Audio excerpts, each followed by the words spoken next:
De volta com o programa Perfil, conversando hoje com o neurocientista Siddhartha Ribeiro. Siddhartha, você falou dessa aceleração da sociedade no último bloco, que a gente trabalha muito mais, né, e acaba dormindo menos, cuidando menos da alimentação. Você escreveu um livro sobre o sono e sonhos, que é o Oráculo.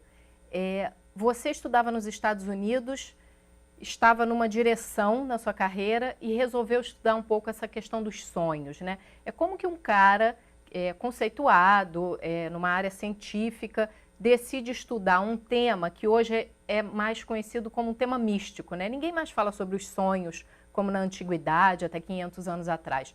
O que você teve de experiência que te levou a estudar essa parte do nosso corpo, do nosso pensamento? Eu até conto isso no livro, porque foi realmente uma vivência pessoal. Eu cheguei a Nova York para começar o doutorado em janeiro.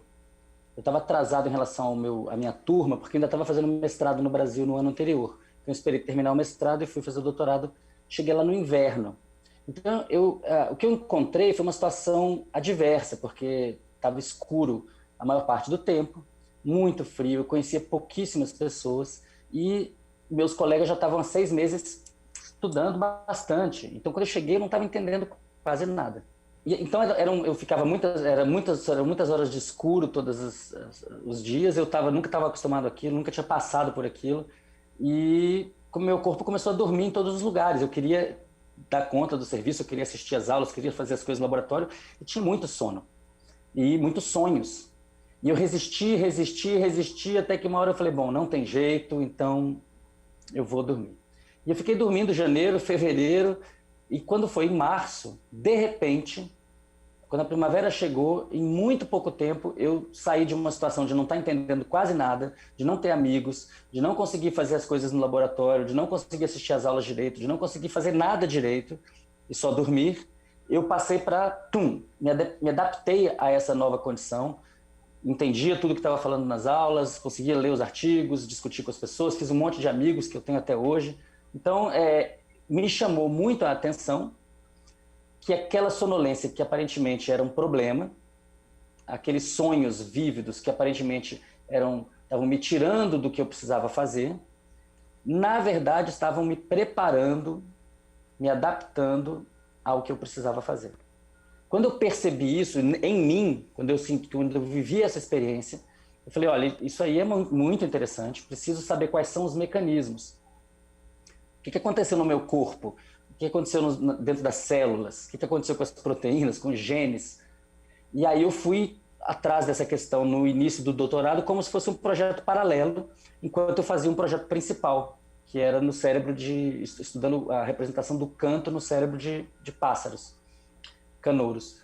E aí, quando foi no final do doutorado, eu tinha esses 2 projetos acontecendo, eles estavam dando certo, e aí eu resolvi seguir esse caminho do sono e até hoje é a linha principal do laboratório. Agora, durante todo esse estudo que você fez, o que você percebeu? Que quanto menos a gente dorme, porque tem pessoas que realmente insistem em dizer que dormem 3, 4 horas por noite e ficam super bem. Na verdade, isso é uma forma errada, né, de você cuidar do seu corpo. O tripé da saúde é sono de qualidade, alimentação de qualidade, exercício físico de qualidade. E, evidentemente, relações saudáveis, não tóxicas. Se você consegue fazer isso daí, você está bem em saúde. Claro, as pessoas podem ter problemas, podem ter acidentes, podem ter uma genética que predispõe a determinada doença, mas, em geral, se você fizer essas 3 coisas, você tende a homeostase, ao equilíbrio, a uma harmonia com o ambiente. E elas estão ligadas, inclusive, né? Muito do que acontece no sono depende da nutrição e depende do exercício. O sono está envolvido na produção de muitas proteínas importantes, tanto para os músculos quanto para o cérebro. Ele tem a ver com o seu fortalecimento físico, mas também tem a ver com o seu fortalecimento intelectual, emocional, com o processamento de emoções negativas. Então, o sono é extremamente importante. E a gente está vivendo uma epidemia de sono ruim. Sono ruim porque as pessoas ficam na tela horas demais e em horários absurdos. Sono ruim porque as pessoas estão se alimentando exageradamente antes de dormir, porque as pessoas estão ingerindo álcool antes de dormir ou abusando de remédios para dormir. ou fazendo exercício físico em demasia antes de dormir. Tudo isso interfere com o sono, ou porque tem apneia. Então, tem várias maneiras, tem vários modos diferentes de você terminar com uma noite de sono mal dormida. E isso é muito ruim para a sua saúde, é ruim para a regulação emocional, é ruim para a questão cognitiva, você vai ficar com memória deficiente, pode ser um fator de risco para diabetes, para depressão, para obesidade, para doenças cardiovasculares e, no longo prazo, para o mal de Alzheimer. Então, é um péssimo negócio dormir mal. É bem ruim. E as pessoas acham que o sono é um banco com recursos infinitos, de onde elas podem sacar horas livremente. E não é. E elas vão pagar um preço agudo, de curto, de médio e de longo prazo, digamos assim. Agora, Siddhartha, para a gente chegar na fase do sono, em que a gente sonha, a gente precisaria dormir mais algumas horas, né? Aquelas 2, 3 horas de sono, você não tem aqueles sonhos com enredos maiores. As pessoas que dizem que não sonham, elas não lembram dos sonhos ou elas estão dormindo pouco?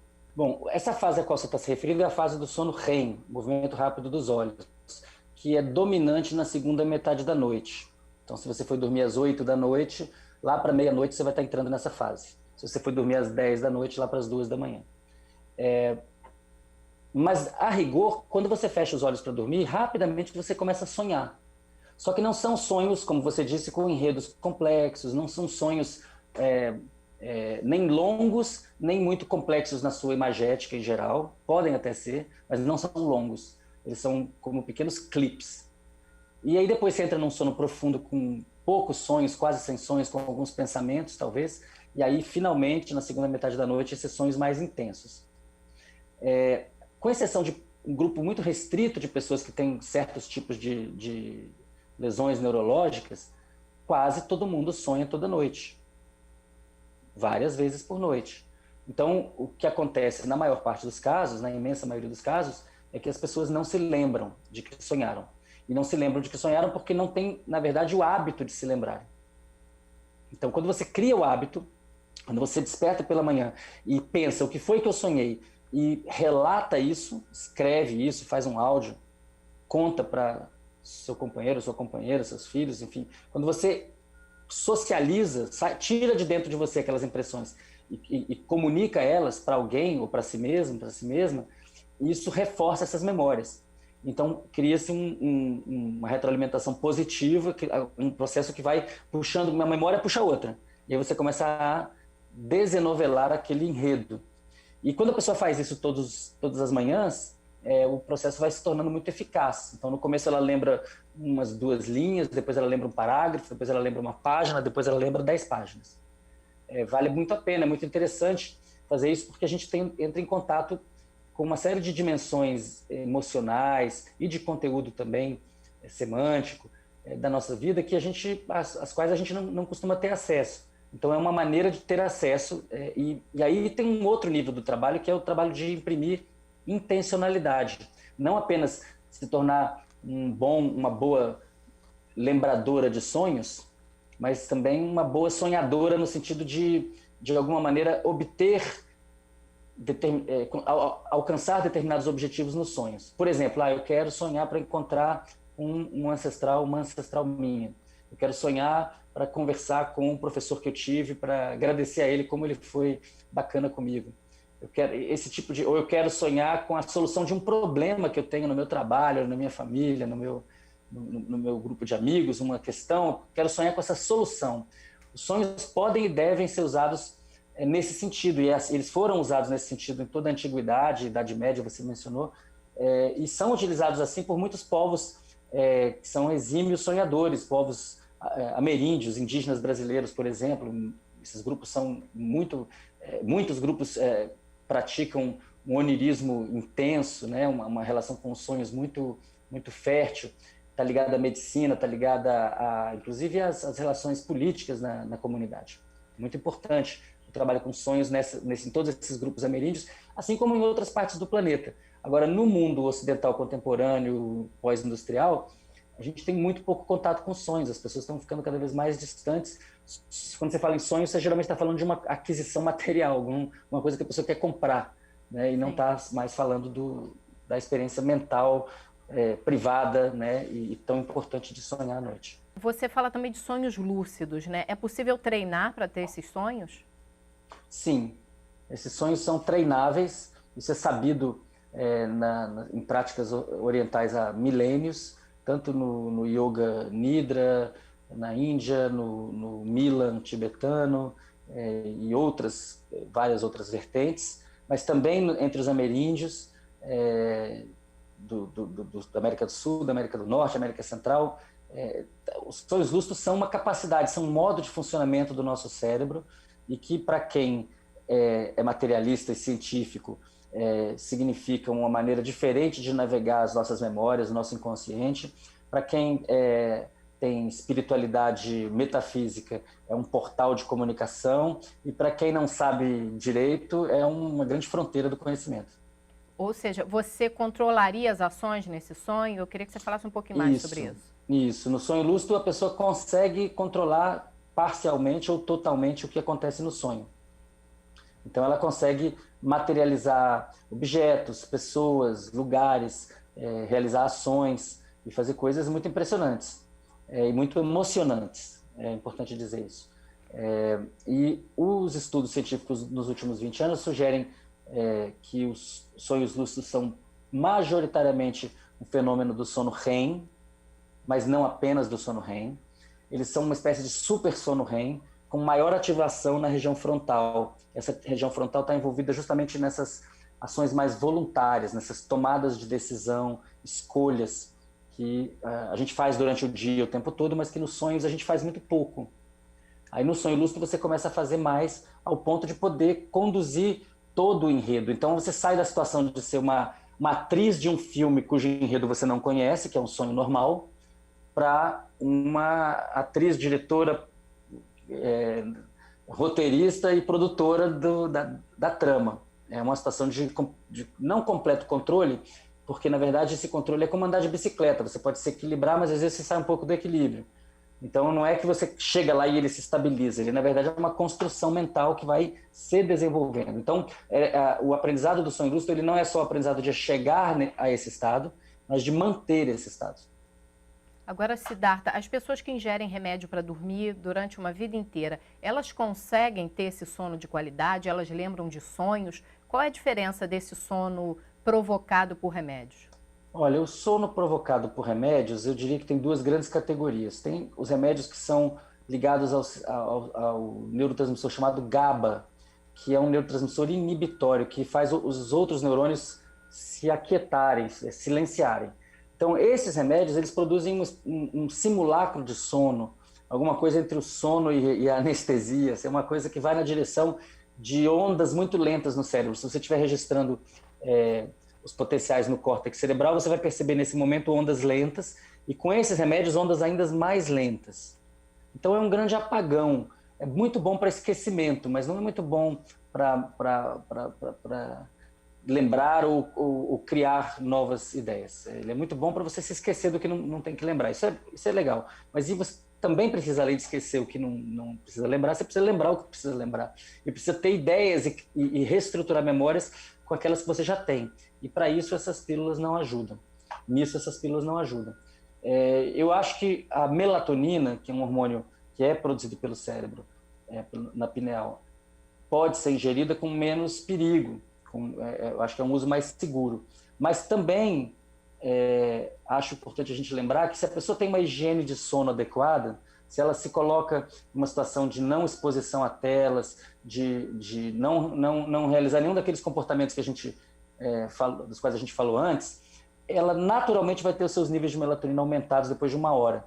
Então, na verdade, a rigor, para as pessoas que têm uma produção saudável de melatonina, ela não precisa de nada, não precisa de tomar nada, ela só precisa se aquietar, colocar uma luz baixa, pegar um livro, ouvir uma musiquinha e sempre com intensidade baixa.